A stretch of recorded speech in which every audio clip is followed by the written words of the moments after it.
Hey guys, MDTV here. Time for my first game review.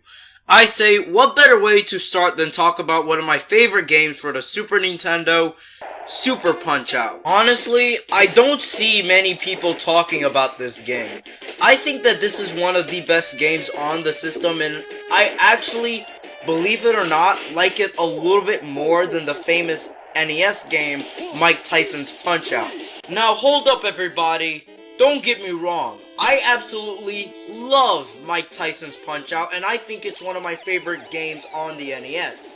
However, I just like Super Punch-Out a little bit more, but that's just my opinion. This game's story is just as simplistic as its NES predecessor. You are a boxer, except in this game, it's actually kind of unknown who the boxer actually is. Some people say it's Little Mac himself, the boxer from Mike Tyson's Punch-Out, but others say he's someone else. For the sake of just not confusing ourselves, let's just call him Bob. Anyways, Bob is fighting through fighters of different countries to become the world boxing champion. Simple as that. However, you, as Bob, must be able to scan your opponent's moves and evade accordingly and then strike. Otherwise, you won't be able to beat this game. The controls are very solid for the most part. To dodge, you press left or right on the D-pad, depending on where you want to dodge, and to duck, you press down on the D-pad. Pressing up alone makes you block high, while doing nothing makes you block low. Pressing Y makes you do a left body blow, while pressing B makes you do a right body blow. Pressing up and Y, however, at the same time, makes you do a left jab to the face, while pressing up and B makes you do a right jab to the face. The A button, once the meter's full, allows you to do a super hook, but holding up and A allows you to do a super uppercut. Keep in mind that the super punches are slightly delayed, so be careful and time accordingly. Pressing A twice makes you do a rapid punch, though personally, I recommend the super hooks and uppercuts instead.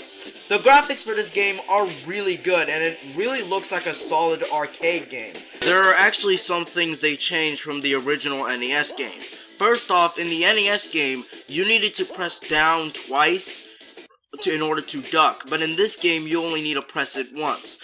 Much better. Second, you can actually hold your dodges for a little longer.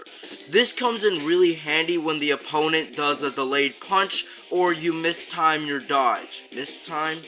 Is that even a word? Whatever.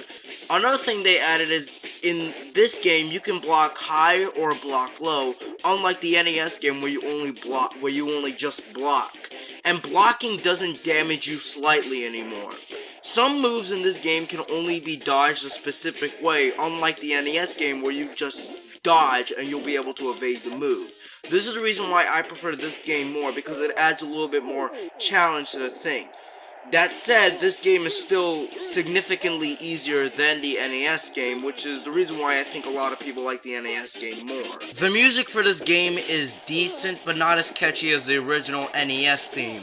Also, I just want to say this right now, the final boss for this game is one of the most blandest video game characters I have ever seen. Okay, remember the NES game, the final boss was, well, Mike Tyson, which was an exciting final boss. Here, the final boss is this guy named Nick Bruiser who looks like Mr. Clean, and he's bland. There's nothing about him. He has literally no personality trait whatsoever. Like, this is one of the most disappointing final bosses I've seen in this game, despite him being hard as hell.